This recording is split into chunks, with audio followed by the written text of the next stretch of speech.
আজ আমরা যে ডিজনি দেখি, হাসি, আনন্দ, স্বপ্নের রাজ্য, এই সব কিছুর শুরু হয়েছিল একজন বারবার ব্যর্থ হওয়া মানুষ দিয়ে।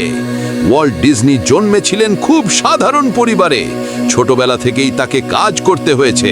সংবাদপত্রে চাকরি পেয়েছিলেন, কিন্তু সেখান থেকেও তাকে বের করে দেওয়া হয়। কারণ কি বলা হয়েছিল জানেন? তোমার মধ্যে কোনো সৃজনশীলতা নেই। ভাবুন একবার, আজ যাকে আমরা সৃজনশীলতার রাজা বলি, তাকেই বলা হয়েছিল তুমি ক্রিয়েটিভ না। এরপর তিনি নিজের প্রথম কোম্পানি খুললেন। নাম ছিল লাফ ও গ্রাম স্টুডিও। কিছুদিনের মধ্যেই সেই কোম্পানি দেউলিয়া হয়ে যায়। ওয়াল্ট ডিজনি তখন এতটাই কষ্টে ছিলেন যে অনেক সময় খাবার কেনার টাকাও ছিল না। রাতে ট্রেনে ঘুমিয়েছেন, পকেটে ছিল শুধু স্বপ্ন। কিন্তু এখানেই গল্প শেষ হয়নি।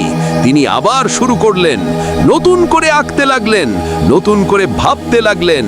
অনেক কষ্টের পর তিনি একটি ছোট্ট কার্টুন চরিত্র বানালেন, একটা ইঁদুর। আজ আমরা তাকে চিনি মিকি মাউস নামে। শুরুতে কেউ এটাকেও গুরুত্ব দেয়নি। অনেকে বলেছিল এগুলো দিয়ে বড় কিছু হবে না। কিন্তু ওয়াল্ট ডিজনি শুধু কার্টুন বানাচ্ছিলেন না, তিনি একটি স্বপ্নের জগৎ বানাচ্ছিলেন। এরপর ধীরে ধীরে তৈরি হলো ডিজনি স্টুডিও, অ্যানিমেশন সিনেমা, আর একদিন ডিজনিল্যান্ড। যে মানুষটি এক সময় চাকরি হারিয়েছিল, দেউলিয়া হয়েছিল, অবহেলিত হয়েছিল, আজ তার নাম মানেই বিশ্বজুড়ে বিনোদন, কল্পনা আর বিশ্বাস। ওয়াল্ট ডিজনি আমাদের শিখিয়ে গেছেন একটাই কথা, ব্যর্থতা মানেই থামা নয়, ব্যর্থতা মানেই নতুনভাবে শুরু।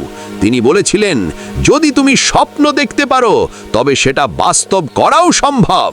তাই যদি আজ আপনার জীবনে ব্যর্থতা থাকে, অবহেলা থাকে, অপেক্ষা থাকে, মনে রাখবেন আপনি একা নন। আপনি ইতিহাসের শুরুর লাইনে দাঁড়িয়ে আছেন। সব বড় গল্প শুরু হয় নীরব ব্যর্থতা দিয়ে। ধন্যবাদ মিস্টার বিপন ভিক্টরি জোনের সাথে থাকার জন্য।